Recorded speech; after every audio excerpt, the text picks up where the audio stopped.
Hey folks, Dude here, coming at you of all things. It's gonna be one of those kind of, just, kind of a day, okay?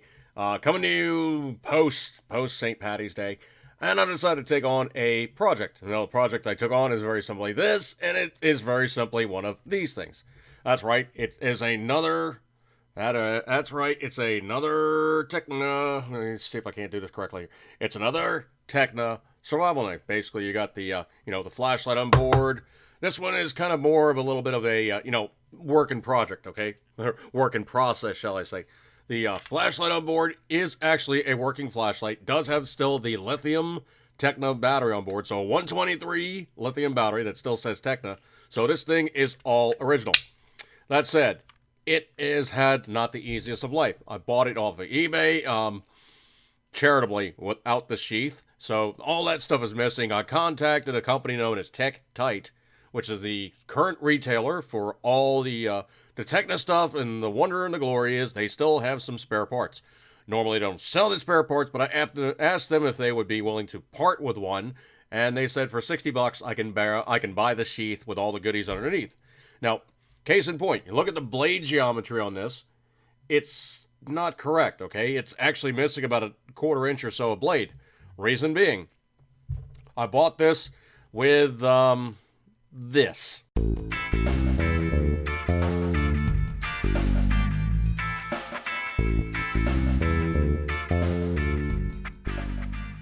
Okay, so we're back. So you see, obviously, this thing has not had the most charitable of livelihoods. It's obviously seen some very, very hard use.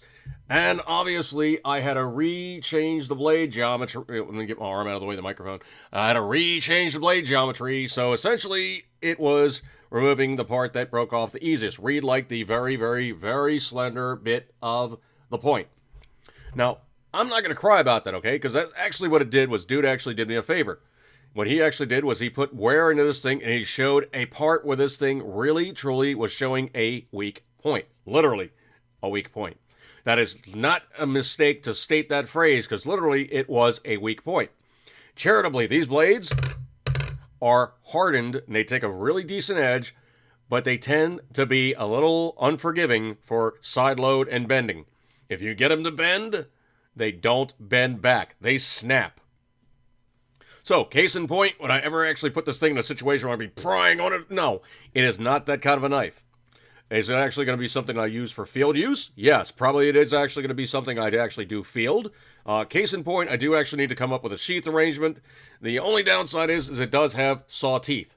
Now, anytime you put something in a sheath with saw teeth, it's hacking on the sheath, it's cutting on it. So you probably need to have something a little bit more rigid. Now, case in point, I probably could talk to one of my friends over on Facebook who actually does Zytel. Read like those cool molded style of knife sheaths, which are like a clamshell and they actually grab a hold of things. So probably what I'm going to do is I'm going to send a blank over to dude, or I might just actually pull this one down, pull the handle off, and just send it out to him and say, look, dude, this is what I need. Take a magic marker and draw a line of where the actual handle takes place, or just send it out to him and let him figure it out for himself and have one of those kind of cool things that basically clamps into the hollows of the blade. Because I'm now using design elements that's actually kind of cool with the blade. Now, what did I actually lose in terms of snapping off that quarter inch? Well, let's see. We still have a usable edge of about 5.5 inches. So, did I really lose much by snipping off that quarter inch of blade that was looking like this?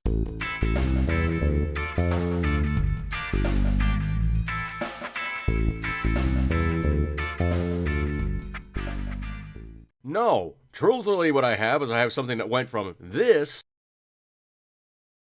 to this. Now, the other thing, too, is also because I'm missing that little point, it's not going to be as easy to break. It's actually going to stand up better to field use, and if nothing else, it is standard clip point, nothing crazy there. All it is it's lost that little bit more of a little, needle point kind of a thing, which really, truly, you don't need in a field knife anyway, okay? If you're going to be using the kind of hard use needle point stuff, well, that's when you have other tools.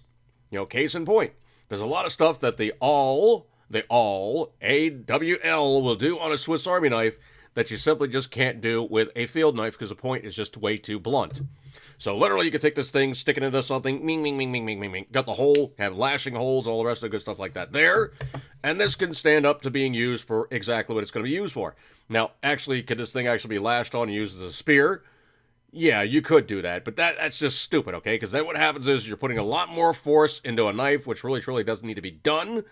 It's much easier to take a stick, whittle off a point onto it, harden that point, not burn, but harden that point in the fire, and then you got something that you can hack and stab and bend and break, and you're not going to cry about it because you only lost a little bit of labor time. You haven't lost your base tool. So, case in point, where are you truly going at with one of these things? Well, price of entry for one of these things, even used off of eBay, is not particularly cheap. So if I find an opportunity to get a hold of one of these things that's not exactly a junkyard dog, but has seen some use, abuse, and, wear, I'm not going to cry about it if I get it for a better price. Truthfully, I got into this thing for under 40 bucks shipped. With a bent point, I knew what I was getting into. The only thing I really had to do was just take off some rust spots, and basically, literally, I had to take off that point that was bent anyway because, literally, I'm going to take it, and what did I use? Oh, yeah, I used this. My itty bitty crescent wrench. Put it on there, went, okay, you're going to go straight or what? And it went, crack. Okay, no big cry. I know stainless steel, and stainless steel usually is not forgiving for being bent and straightened because it's just not that kind of metal. Truthfully, if you do bend the point on any kind of stainless steel blade, the best thing for you to do is go, okay, that's not going to work. I'm going to have to just break it off and repoint the knife. Yes, it's not exactly going to be as long as it was, but truthfully, it's also going to teach you a life lesson.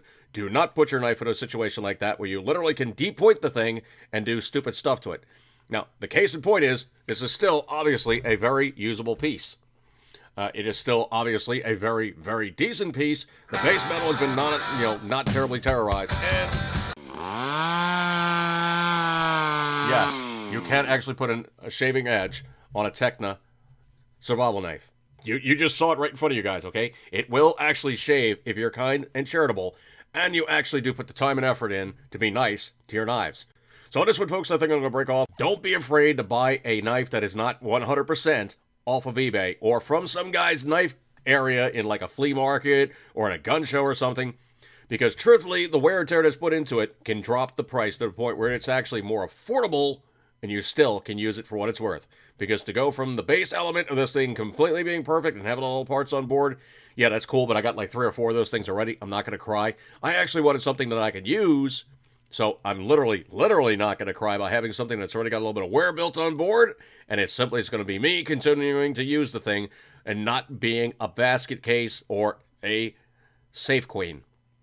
I'm going to break all this one, folks. Eat good, keep tendering, as always, you know you love it. Knife goodness, and don't be afraid to use your knives, even if they're busted. Touch them up, continue to use them. They are still a good element in your toolkit for survival. See you guys, have a good one, and knife stuff goodness. See you guys.